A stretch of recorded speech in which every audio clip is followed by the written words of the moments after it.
এত দেরি করলে যে? ওই আমার একটু মানে প্রেশার বাইরে গেছিল তাই। দেখো, তুমি এভাবে দেরি করলে তুমি কিন্তু আমাকে আর পাবে না। কেন? তোমার বিক্রি করে দিবে? রাব্বির সঙ্গে বিয়ে দিয়ে দিবে। আচ্ছা, তাহলে কিন্তু একদিক ভালো হয়। ধরো মানে তোমরা একই ফ্যামিলিতে থাকলা, তোমার আর বাইরে যেতে হইলো না।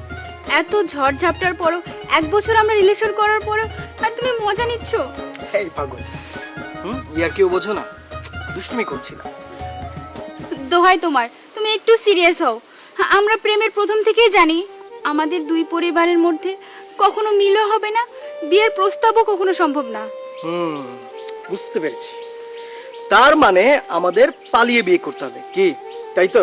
হ্যাঁ, এবং তা 2-3 দিনের মধ্যেই করতে হবে। আচ্ছা ঠিক আছে, আমরা আলাদা বিয়ে করব, কিন্তু তার আগে একটা সুখবর আছে। আমার মা কিন্তু তোমার আমার বিষয়টা জানে, আর আমাদের বিয়েতে আমার মা কিন্তু রাজি। তোমার মা তা বলছে? হ্যাঁ, আমার মা বলছে, এবং রাজি রাজি 3 রাজি।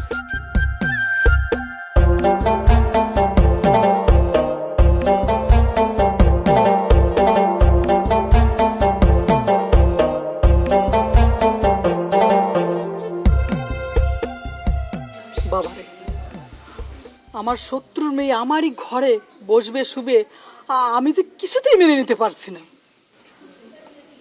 মা, মা গো, তুমি তানিয়ারে মেনে নিতে পারতেছো না, ঠিক আছে, কিন্তু আমি হচ্ছে তানিয়ার ছাড়া বাঁচতে পারতেছি না। একটা মুহূর্ত ওর ছাড়া থাকতে পারতেছি না। আমি নিঃশ্বাস নেই, সেই নিঃশ্বাসে মনে হয়েছে দম বন্ধ হয়ে আসছে। আমি ওর ছাড়া বাঁচুম না মা। তাহলে তাহলে আমার একটা উপায় আছে মা, ওরে নিয়া তুমি বুঝছে না অনেক দূরে চলে যাবো, কিন্তু মা বিশ্বাস করো মা, তুমি গোছার আমার যাইতে ইচ্ছা করতে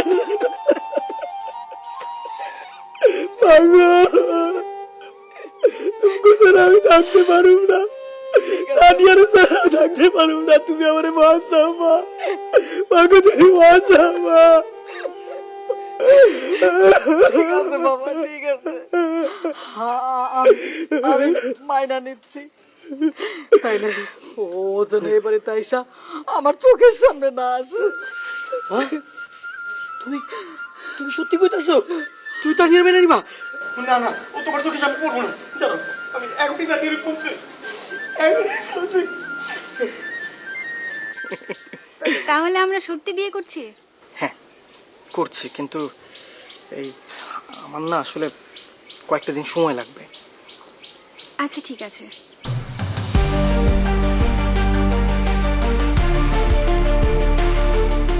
আর আমি সময় দিতে চাই না। 2 দিনের মধ্যে তানিয়ার বিয়ে দিতে হবে রাব্বির সাথে। ওই রাব্বির স্বভাব চরিত্র তো ভালো না। বিয়ের পর সব ছেলের চরিত্রই ফুলের মতো পবিত্র হয়ে যায়। আব্বা, আমি এখন কথা কই, ওই তানিয়ার বিয়েটা অন্য কোনো জায়গায় দেওয়া যায় না? তাই বলে কি শত্রুর ঘরে তুই আমাদের মেয়েকে বিয়ে দিতে চাস? ওই কাশেম কাঠমোল্লার ঘরে যাবে আমাদের ঘরের মেয়ে? আব্বা, আমি এখন কথা কই, তানিয়া যদি নিজে নিজে বিয়ে করে, আমি কিন্তু হ্যাঁ করে একেবারে আটকাইয়া জ্বালাইয়া পোড়াইয়া মারু। শাবাশ, এই তো বাপ কা বেটার মতো কথা। হ্যাঁ করে আমার একদম পছন্দ না, আবার ওই রাব্বিরও আমার পছন্দ না। আমারও পছন্দ না, কিন্তু বংশের পোলা, দেখি একটু ভালো করা যায় কিনা।